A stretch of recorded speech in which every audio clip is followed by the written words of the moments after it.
Mame Mao Akwaba and Faumbragana and Sem TVGH. So, offer me Ajua set. Your Excellency, use your position now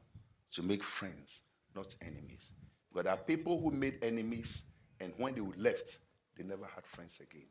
Today, we are all celebrating His Excellency John Ever Santa Mills because of the friendship he made out of some of us. Use your position to make friends. What else did I learn from my dad? Number 8, that do not measure your life with another man's ruler. Some have gone ahead with you in fame, but they are behind you in peace. Some have gone ahead with you with money, but they are behind you in happiness. Some have gone behind you in education, but they are behind you in godliness. But everybody has a time. And tell somebody, your time will come. What else did my father tell us? In 1 minute, I'm finished. My father says we should stay focused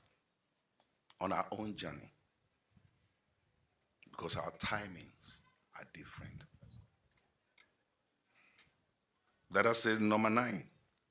that we should never underestimate the ultimate power of prayer.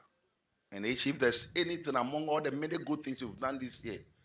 or in the few months that you've been in government, and I'm very proud of, is that you started the National Thanksgiving Service again. I pray that we don't politicize it. I pray that it's not hijacked. I pray that the principle, the reason why you wanted the National Thanksgiving Service is adhered to, so that it doesn't become human, but it becomes very spiritual. Finally, the number 10 thing I learned from my dad, and I've said that to you before, that we should learn not to hurt the people who hurt us. Don't hurt the people. We should not learn to hurt the people who hurt us. And certainly also, but onodie oka aso odi agro oka tre NDC fo oka ebeto merebe no de metia mekan saa ana wo so NDC ni ba so ai computer no watena kire so light esi so na wo so wusu enne esi nsu abonchene emankuto osere ewie bebo enti oka no amanfo afa ne se oye hufuo but wonim se duly one day social media no and I say politicians never forgive. They will pay you back. Wait, they make a one into more Muslim video a kire say abai wani kum ese obekum JM no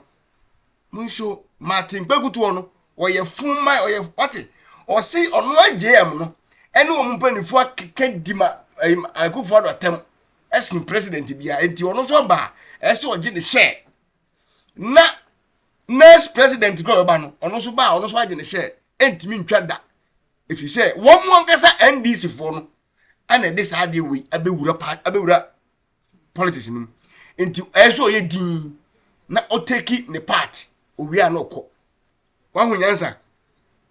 nti ono ma atengbegu de ne wo ye na nadu ni na no nim se eye bone enye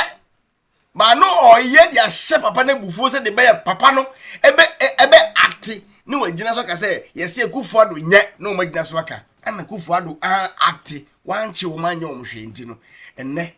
omdo mba o se ekufu ado de ne kware ya na metan no se MPP fo na anya ye de ye mmekwan se MPP fo na anche ya anti ye no se ye mmekwan na obenya MPP ni jimifuo no ono so begina ho an se MPP fo na anya nti no anya enukwa he so sa ese enukwa se ma ni continue wo ye sa wo ye MPP ni na wo ye sa wo so ye jimifo wo ya him for tema president Don Dramani Mahama yi nani no de obi kese tiane pe na ye kwa chi sa ni pa no mentiase so mutu amona nsi sa de no so abra constitution so akese tiase nipa bi obetwe camera si nanim ana nipa bi obedi ohini bi atem bia no onko prison for 3 months and not 4 months. It seems like our president seems or you're bigger than Ghana. So no dey yen den yen kan asem. Yeah. Naka yewura otumfo. Yewura do mahene. Yewura togo afedamo. Ye won kofo bi amoye den. e kaseti omo eye den e didi omo atem anamontuo ba na omo to fa ho Yezo ba wo de bi apasa wo bo odin wo bai obia ni tumi obia ni that power so o kaseti out no kra ne wan asa no kra na asa wow we are president aka 3 years 2 years so wo ko wo da wo bo odin ho bai usuro kasatwie ya kasatwi pa na ya wo ya na ni oteso forever na no oteso watena so a abana mama ya vice president po na no tina kwanya so ona wo hwan na so sani pan ye bia no dina tama enya wo ya wo tu ho na mo ba wo ya kasati apa na wo the soldiers cyber security wo the soldiers this a cyber force a 554 no mo hwehwe ni bana che no me anya ne oba ne kan ye no ena na me gina so because asisi bebre na ga ne kan ne de sabi wajimi kakra wajimi umbetna social media nkase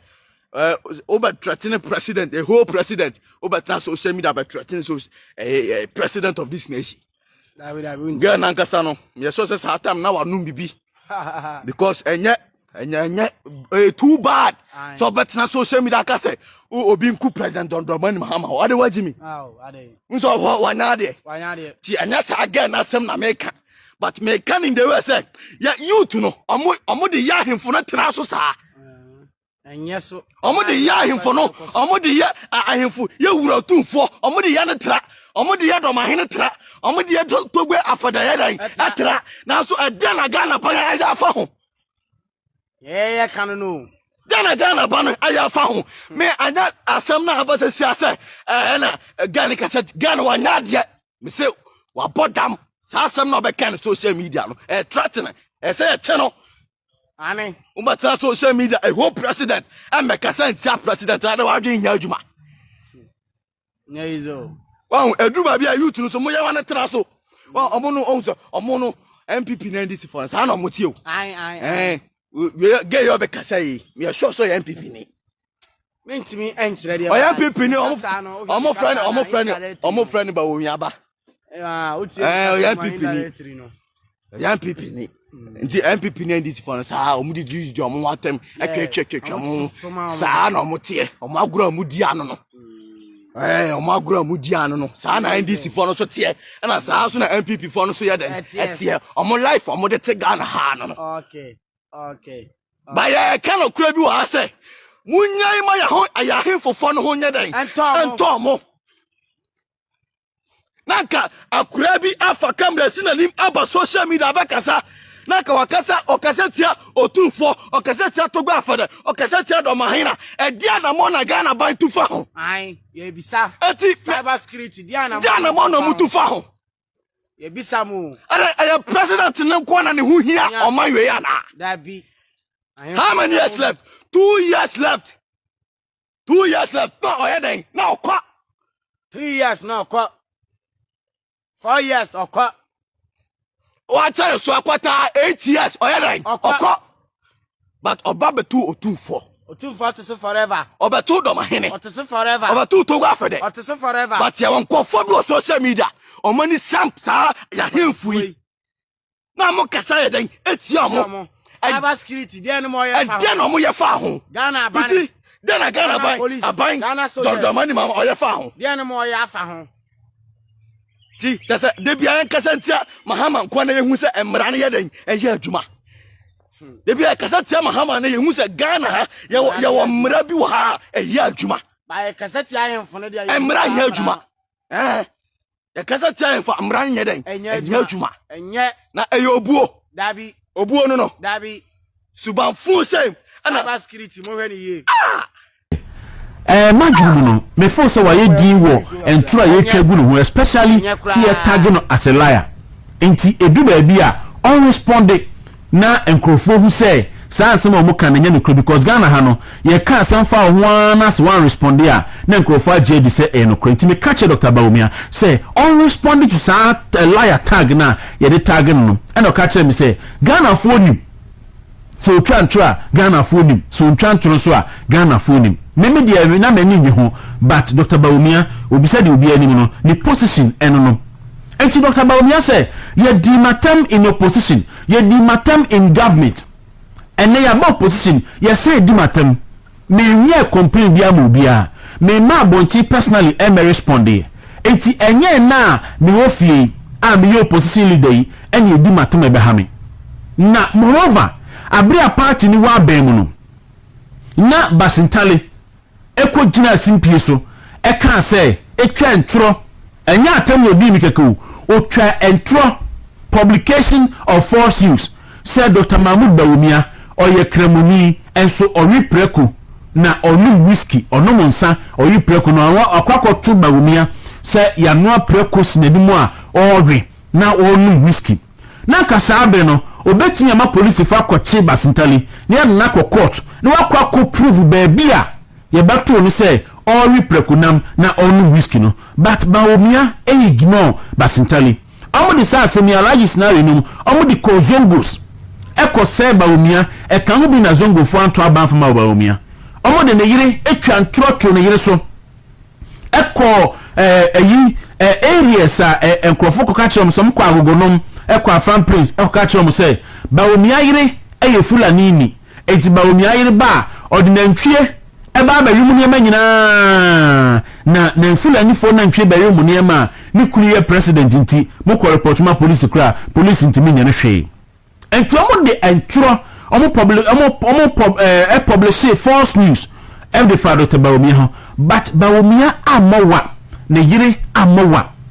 ye kan sambebere ama Bawumia ediche eme na MPP opposition enti enye na NDC aba ban mu